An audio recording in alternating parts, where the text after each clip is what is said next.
Chào mọi người quay lại với kênh Canu Official và mình là Canu.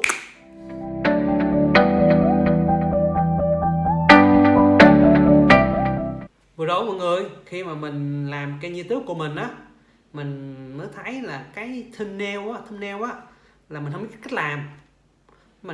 Tại mình coi vlog của các bạn mà YouTube lâu năm á, thì thấy có hình nó xịn sò lắm, mình không biết cái gì. Sau này mình nghiên cứu thì mới biết đó là gọi là thumbnail. Và làm sao để có thumbnail đẹp bỏ vô á, thì đối với mình để có một tấm hình đẹp á, nó là đơn giản. Tại vì mình nó thích chụp hình, mình có rất là nhiều app để mình chỉnh hình. Vì vậy mình nghĩ là những bạn mà mới làm YouTube á, sẽ cũng giống mình, là không biết cách làm thumbnail như thế nào và chỉnh hình như thế nào để bỏ vào làm cho nó đẹp.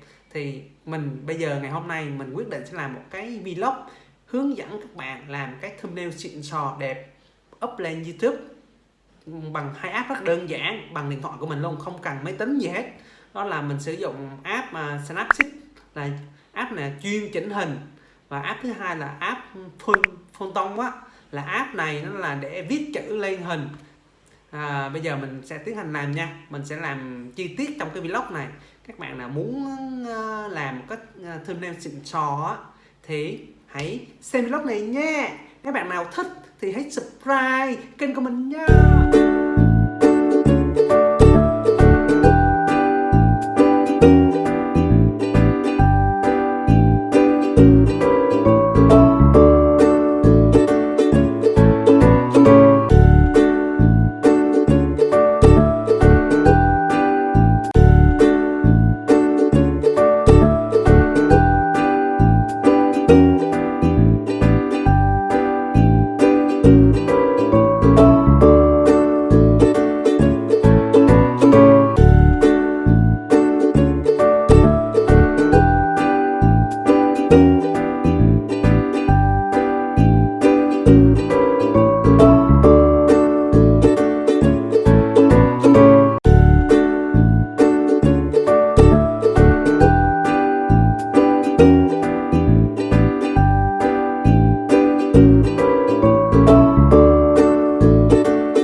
Mọi người thấy đơn giản không?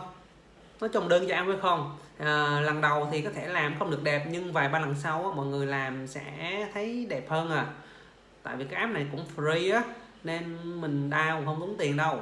Mình đa số là xài app free không à. Cái vlog của mình, tất cả vlog mình đều làm bằng điện thoại nha. Thôi mình off đây, chào mọi người, hẹn mọi người những vlog tiếp theo nha. Hello, chào.